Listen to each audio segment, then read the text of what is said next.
Hello my YouTube family, welcome back to my channel Diksha Sharma blog. Good morning. आप लोग कैसे हैं? आई होप सब अच्छे होंगे। और मैं आज बना रही हूँ छोले की सब्ज़ी इनके लंच के लिए। तो सबसे पहले मैंने टमाटर कट कर लिया है, छोले बॉयल करने के लिए रख दिए हैं और उसमें आलू डाल दिया है। अब मैंने वो निकाल दिया था जब छोले बॉयल हो गए थे। मैं आलू डालकर छोले बनाती हूँ, एक आलू डालती हूँ, ज़्यादा नहीं, एक या दो। तो वो मैंने उसमें चने में आलू डाल दिए थे छीलने के बाद में। तो वो भी मेरे बॉयल हो गए। फिर मैंने चावल भुनने के लिए रख दिए हैं। तब तक मैं अब जो छोले बनाऊंगी उसमें तड़का लगाऊंगी, उसकी तैयारी कर ले रही हूँ। तभी फिर मैं यहाँ पर टमाटर में मैंने हल्दी पाउडर, सूखा धनिया पाउडर और लाल मिर्च पाउडर और हींग और गरम मसाला और ये सब कुछ डाल दिया है। अभी ऑयल अच्छे से गर्म हो गया, फिर मैं अभी इसमें जीरा डाल दूँगी। और इसमें देखिए सारे मसाले मैंने टमाटर में रख लिए हैं। तो अभी जीरा डाल दिया। और इस टाइम पर ज़्यादातर लाइट होती नहीं है, इसीलिए मुझे टमाटर वाला काम जो भी करना होता है वो काट के ही करती हूँ, ग्राइंड नहीं कर पाती हूँ। तो फिर मैंने ये डाल दिए हैं। अब इसकी मतलब ये टमाटर अच्छे से पक जाएगा तो ग्रेवी बन जाएगी। अब इसमें छोले और वो आलू बॉयल हो चुके हैं। सॉरी, मुझे लगा मतलब मैं गलती से भूल गई, मैंने इसमें चावल रख दिए, चावल अभी नहीं रखे हैं। ये छोले ही बॉयल हो रहे थे। तब तक मैंने सोचा अगर मैं इनका ही वेट करती रहूँगी तो मैंने टमाटर वाला भी तड़का लगा दिया। अब उधर मेरा टमाटर की ग्रेवी बन गई है। मैं डायरेक्ट उसमें ये छोले और ये आलू मैश करके डाल दूँगी और इसमें फिर चावल भुनने के लिए रख दूँगी। तो ऐसे ही होता है, कम समय में ज़्यादा काम हो जाता है। वैसे क्या होता अगर हम ये वेट करते रहते कि छोले बॉयल हो जाए फिर कुकर खोल के देखेंगे, उसके बाद कढ़ाई वगैरह रखती मैं, तो बहुत लंबा समय हो जाता। अब मैं इसमें चावल रख दिए हैं मैंने। अब मैं ये गैस पे बनने के लिए रख दूँगी। और थोड़े चना ज़्यादा थे तो मैंने थोड़े से निकाल लिए हैं और उधर थाली लगा दी है, क्योंकि यहाँ पर हवा लगती है। विंडो खोल लो, लेकिन सुबह के लिए गर्मी इतनी होती है, विंडो खोलनी पड़ती है, इसलिए मैंने विंडो खोल रखी है। अब इधर छोले मेरे बन जाएंगे तब तक मैं आटा लगा लूँगी। और मैं हाथ क्लीन भी करती रहती हूँ किचन अपना, क्योंकि पानी गिर जाता है कुछ भी, तो वो साफ़ करती रहती हूँ। देखिए ग्रेवी बिल्कुल बन के रेडी हो गई है। अब मैं इसमें जो छोले और आलू थे वो ऐड कर दिए हैं। इतने ही गाढ़े रखने हैं, ज़्यादा पानी वगैरह नहीं डालूँगी और ना थोड़ा सा डालूँगी जिससे वो पक जाए उतनी देर तक। और हरी मिर्च डाल दी है, हरा धनिया मैं बाद में डालूँगी। फिर आटा लगा लिया था। अब मैं रोटियां बना लूँगी जल्दी जल्दी। फिर ये वाला काम करके आज मुझे अपने घर की थोड़ी सी क्लीनिंग भी करनी है। कल मैं लेटी थी तो मैंने कई जगह पे जो जाले होते हैं वो हो गए थे, बहुत लंबे लंबे वाले नहीं, लेकिन ज़रा ज़रा से हो जाते हैं, मतलब वो हो रहे थे। तो मैंने सोचा आज मैं थोड़ी सी क्लीनिंग भी कर लूँगी। और जो मुझे चादर वगैरह धोनी है, बेडशीट वगैरह चेंज करनी है, वो कर लूँगी। तो आज इसीलिए मैं ये फटाफट काम करने के बाद में उसी काम में लग जाऊँगी। और अभी मेरी बेटी घर पर नहीं है, वो मेरी छोटी बहन के घर पर गई हुई है। तो मैंने इसलिए सारा काम करने की सोच भी ली है। वो होती है मतलब करती हूँ, सारे काम करती हूँ उसके साथ में, लेकिन तब दिक्कत होती है। और जब वो नहीं है तो फटाफट सारे काम होते चले जाएंगे, तो दिक्कत नहीं होगी। अब मैं अपना किचन क्लीन कर ले रही हूँ और ये सब कुछ क्लीन कर लूँगी, उसके बाद उस वाले काम में लगूँगी। क्योंकि जब मेरा किचन बिल्कुल क्लीन होगा फिर मैं दूसरा काम करूँगी। तो किचन में चाय बनाना हो या फिर कुछ भी हो तो किचन का काम फैला हुआ नहीं रहता है, तो बहुत सुकून सा मिलता है। और उधर तो सब कुछ फैलाना ही है, जब जाले वगैरह झाड़ेंगे फिर सब कुछ गंदा होगा, तो उसी तरह से। लेकिन किचन बिल्कुल क्लीन कर दूँगी जिससे कोई भी दिक्कत ना हो। उधर जितना टाइम लगेगा उतना आराम से लग जाएगा। और कोई आ भी जाता है, जब हमारा किचन क्लीन रहता है तो क्या रहता है, हम उसके लिए आराम से चाय नाश्ता भी करा सकते हैं, खाना वाना भी बना सकते हैं। जब हमारा किचन ही बहुत ज़्यादा फैला हुआ पड़ा है, गंदा पड़ा है, तो बिल्कुल उसमें आने की इच्छा होती ही नहीं है। तो मैं किचन अपना बिल्कुल नीट एंड क्लीन ज़रूर रखती हूँ। दिन में 2 से 3 बार तो क्लीन होता ही है मेरा किचन, क्योंकि मॉर्निंग में खाना बनाने के बाद में और रात को खाना बनाने के बाद में और दोपहर में जब हम लोग खाना वगैरह खाते हैं उसके बाद में, तो 3 बार तो हो ही जाता है। और फिर मैं यहाँ पे बर्तन झूठन धो ले रही हूँ। झूठन क्या है, ये तो मतलब वैसे वाले बर्तन है, खाए पिए वाले बर्तन नहीं है, खाना बनाने वाले हैं। क्योंकि हस्बैंड अपना लंच बॉक्स लेकर चले गए, मैंने मम्मी ने अभी कुछ खाया नहीं है। तो जो खाना बनाते हैं, दूध बॉयल होता है या फिर चाय वगैरह बनती है, वो वाले बर्तन हैं। मैं इनको सबको मांजती जा रही हूँ। पहले मैंने जूठन धो ली थी, फिर मैं सिंक मांज लेती हूँ, उसके बाद बर्तन मांज के उसमें रखती जा रही हूँ। मम्मी भी अपने कामों में लगी रहती है। नीचे झाड़ू वगैरह लगाना है, वो मम्मी लगा कर आती है, मुझसे बोल देती है कि तुम ऊपर के ही काम करो, मैं झाड़ू लगा रही हूँ। क्योंकि उनको भी लगता है ऊपर बहुत सारे काम हो जाते हैं, तो वो मेरी हेल्प करा देती हैं। और जैसे मैं खाना वगैरह बनाती हूँ मॉर्निंग में, तो सब्जी कट करके देना है या जो भी काम है वो करती रहती हूँ। और मैं नहीं उठ पाऊँ, मेरी तबीयत ठीक नहीं है, तो खाना भी बना देती है, ऐसा कुछ नहीं है। अब मैं यहाँ पर ये सब कुछ क्लीन कर लूँगी। ये जो कटोरी है, इसमें भगवान जी के बर्तन जो साफ़ होते हैं, वो वाला साबुन अलग रखा जाता है, वो वाली है।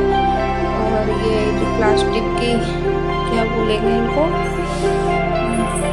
पता नहीं, दीवार में लगी हुई होती है रैक टाइप की, मतलब छोटी छोटी सी साबुनदानी जो होती है वो है। तो फिर वो मैंने ऐसी लगा रखी है, तो उसको भी मैंने साफ़ कर दी। वाइट कलर की है तो जल्दी गंदी हो जाती हैं।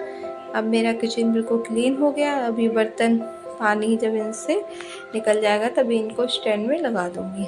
अब ये देखिए, ये चादर मुझे वॉश करनी है, ये ओढ़ने वाली चादर है। तो अभी बारिश के चक्कर में इसमें थोड़ी थोड़ी सी स्मेल आने लगी, तो फिर मैं आज ये सारी चादर धो दूँगी और इन्हें छत पर डाल दूँगी। धूप अच्छी निकल आई है तो छत पे डाल दूँगी।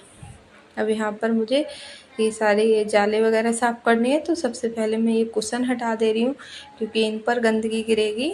तो अभी ये मुझे नहीं धोनी है इसीलिए। और चादर मुझे चेंज करनी है, इसीलिए मैंने ये वाली बेडशीट डली रहने दी है।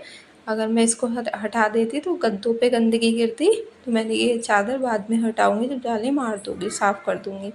बहुत ज़्यादा जाले भी नहीं है, बहुत ज़्यादा मेरा घर गंदा भी नहीं है, पर मेरे घर में काफ़ी टाइम से पेंट नहीं हुआ है, तो जब मैं ये जाले वगैरह झाड़ती हूँ तो पेंट गिरता है मेरे घर में। पेंट छूट छूट के गिरता है। वो मैं भी आपको आगे दिखाऊंगी कितना सारा पेंट झड़ गया है। और जाले वगैरह या अपने घर की क्लीनिंग वगैरह मैं करती रहती हूँ। अब यहाँ पर मैंने सारे जाले साफ़ कर लिए हैं। अब ये वाली बेडशीट में निकाल दूँगी, यहाँ से ये बेडशीट चेंज कर दूँगी। अब इस पे जो भी धूल वगैरह डस्ट वगैरह गिरी होगी। और ये पंखे देखिए, मेरी बेटी तोड़ कर गई है। अभी तो वो है नहीं, तो उसने ये तोड़ दी है। अब यहाँ पर मैं दूसरी बेडशीट डाल दूँगी। और फिर मैं अपने सोफ़े के कवर वगैरह भी डालनी है आज मुझे। मैंने उस दिन धोए थे, उसके बाद मैंने डाले ही नहीं है, तो यहाँ पर भी मैं क्लीनिंग कर लूँगी। अब ये तकिए के कवर अभी चढ़ाए नहीं है, क्योंकि मैंने सोचा कहाँ रखे हैं देखने पड़ेंगे, तो इतने टाइम बाद में कर दूँगी ये काम। तो मैंने सोचा नहाने के बाद चढ़ा दूँगी, तो इसीलिए मैंने नहीं चढ़ाए हैं। तो ये सब कुछ मैं इसलिए झाड़ रही हूँ, जो मैंने ऊपर की, मतलब ऊपर झाड़ा था, ऊपर सफाई करी थी लेंटर वगैरह की, तो थोड़ी सी जो धूल वूल होती है इन चीज़ों पे गिर जाती है। तो बस एक एक बार सब चीज़ को झाड़ दूँगी ना, तो ये है, ये फिर दिक्कत नहीं होगी। और ये वाले सोफ़े मेरी मम्मी की शादी के हैं, और उसके बाद भी इनकी दोबारा से रिपेयरिंग हो गई थी। ये गद्दी वगैरह हम लोगों ने दोबारा से सही करा ली थी। पर जो वो भैया सही करके गए थे, तो उन्होंने इसमें जो नेल वगैरह लगती हैं, तो थोड़ा अच्छे से इसको नहीं लगाया था। तो जब बच्चे खेल रहे थे, तो बच्चे मतलब पता नहीं किस तरह से खेल रहे थे कि ये जो हेड वाली गद्दी हैं वो सब अलग हट गई हैं। तो फिर वो इस तरह से मुझे हटा के साफ़ करनी पड़ती हैं। फिर मैंने अब सोफ़ों पे कवर लगा दिए हैं। अब ये कुशन वगैरह सेट कर दूँगी। और ऐसे वीडियो बनाने में ये टाइम कम लग रहा है, लेकिन मुझे करने में बहुत ज़्यादा समय लगा था, क्योंकि मैंने दूसरे रूम में भी यही सब कुछ किया था और बरामदे में भी यही किया था। अब मैंने जब ऐसे करके कुशन रखे थे, तो फिर क्या है, ये कुशन थोड़े से सॉफ्ट से वैसे वाले हो गए हैं, तो ये दब रहे थे, तो इस तरह से रखे नहीं गए। अब देखिए, बरामदे के जब मैंने जाले झाड़े थे, तो यहाँ पर देखिए पेंट जो है फूल गया है बारिश के चक्कर में, सीलन के चक्कर में, तो ये छुट छुट के गिर रहा था। फिर मैंने ये वाला वॉलपेपर, दीवार पूरी पोंछी थी, और अपना दूसरा वाला वॉलपेपर वो भी साफ़ किया था। अब यहाँ पर आप देख सकते हैं कितनी गंदगी निकली है। ये पेंट की ही वैसी वाली गंदगी है, कोई अलग से एक्स्ट्रा कूड़ा या गंदगी नहीं है। मैं सबको साफ़ करके झाड़ू लगा दी है मैंने। अब मैं लगाऊंगी पोछा। अब मेरा घर बिल्कुल साफ़ सुथरा हो गया है, बिल्कुल क्लीन हो गया है। जो भी कपड़े धोने वाले थे वो मैंने धोने के लिए डाल दिए हैं। हाथ साथ साथ में मैं वो भी धोती जा रही हूँ और मेरी मम्मी छत पर ले जाकर उनको डालती जा रही हैं। तो ये भी काम मेरा होता जा रहा है हाथ के हाथ। तो इससे क्या होता है, एक काम मतलब एक काम के साथ में कई सारे काम होते चले जाते हैं। अब यहाँ पे मैं पोछा लगा रही हूँ तो मैंने फैन ऑन कर लिया है क्योंकि सूख जाएगा जल्दी तो ठीक रहेगा। और पोछा भी मैंने 2-2 3-3 बार लगाया क्योंकि जब गंदगी गिरती है धूल वगैरह तो पोछा उतना एक बार में अच्छे से साफ़ नहीं होता है। पर अगर मैं पेंट कर देती ना, वो सॉरी गाइस, मैं अगर यहाँ पे धुलाई कर देती तो ये बहुत अच्छे से बिल्कुल क्लीन हो जाता। पर बहुत थकान हो गई थी और बहुत ज़्यादा काम हो गया था। फिर मैंने सोचा कि मैं धुलाई नहीं करूँगी। देखिए चादर वगैरह सब धुल गई हैं। फिर मैंने यहाँ पे ही फैला दी थी। मैंने सोचा छत पे लेके जाऊँ, बंदर फाड़ दें या फिर छोड़ो, ये ड्रायर मतलब सूखी हुई थी, मशीन में धोए थे तो ज़्यादा टाइम भी नहीं लगेगा। मैंने ऊपर वाला पंखा भी चला दिया है तो उससे ये जल्दी सूख जाएंगी। मेरी मम्मी नहा धोकर बैठी हुई हैं, बेटी है नहीं। अब मेरा घर बहुत साफ़ सुथरा लग रहा है। ये सामने वाली वॉल पे जो वॉलपेपर था उस पर भी काफ़ी डस्ट थी। अब मैं जा रही हूँ नहाने, बहुत ज़्यादा गर्मी लग रही है क्योंकि टाइम भी हो गया था, 9:30 या 10 हो गए थे गाइस। जल्दी जल्दी काम किया फिर भी, क्योंकि हस्बैंड 7 बजे चले गए थे अपना लंच वगैरह लेकर। उसके बाद मैं फटाफट लग गई थी। और ये सारे कपड़े मुझे आज प्रेस करने हैं, लेकिन नहा धो के करूँगी।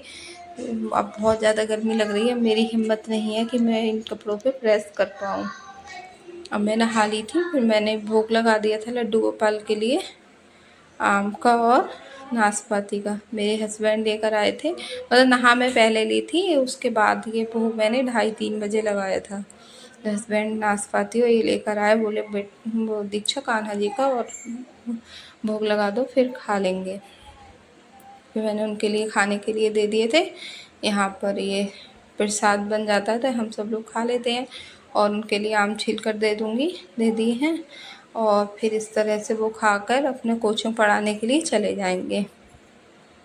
अब मुझे ये बर्तन, ये नाशपाती मैं मम्मी को दे दूँगी क्योंकि मम्मी को आम नहीं दिया जाएगा। और ये नींबू लेकर आए हैं, इनका आज मैं अचार बनाऊँगी।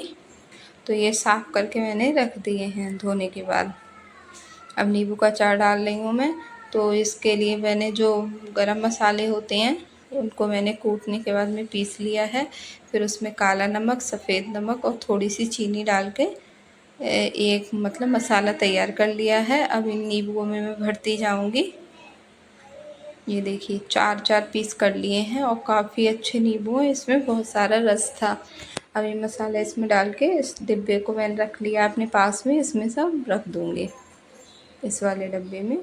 तो ये अच्छे से बिल्कुल भर जाएगा। और नींबू को इतना टाइट करके रखना होता है किसी भी डब्बे में रखें आप, कि बिल्कुल ठास ठास के, इससे क्या होता है उनका रस छूट जाता है तो वो बहुत जल्दी अच्छे हो जाते हैं। और आपने अगर कम नींबू को बहुत बड़े डब्बे में रख दिया तो वो ठीक नहीं रहते हैं। फिर उसके बाद में मैंने ये बर्तन धो दिए थे, जो भी बर्तन थे वो बर्तन धो दिए। फिर मैंने अपने कान्हा जी को मंदिर से मतलब यहाँ पर बिठा दिया है। गर्मी हो रही है इस चक्कर में। अब मुझे बनाना है ये बर्तन वगैरह मैं लगा दूँगी क्योंकि ये हस्बैंड का टिफ़िन वगैरह था ये सब कुछ। फिर मैं बना रही हूँ, ये रात का है, रात का ब्लॉग थोड़ा सा शूट किया था मैंने। फ्राई राइस बना रही हूँ।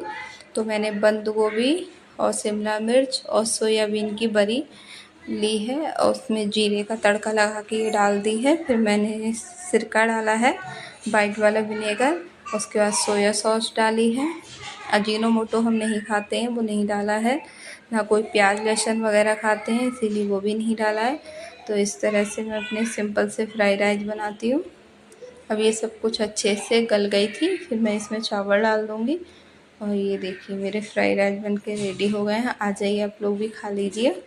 और मैं अपने कान्हा के भोग लगा दूँगी, आप लोग भी आ जाइए। Bye bye.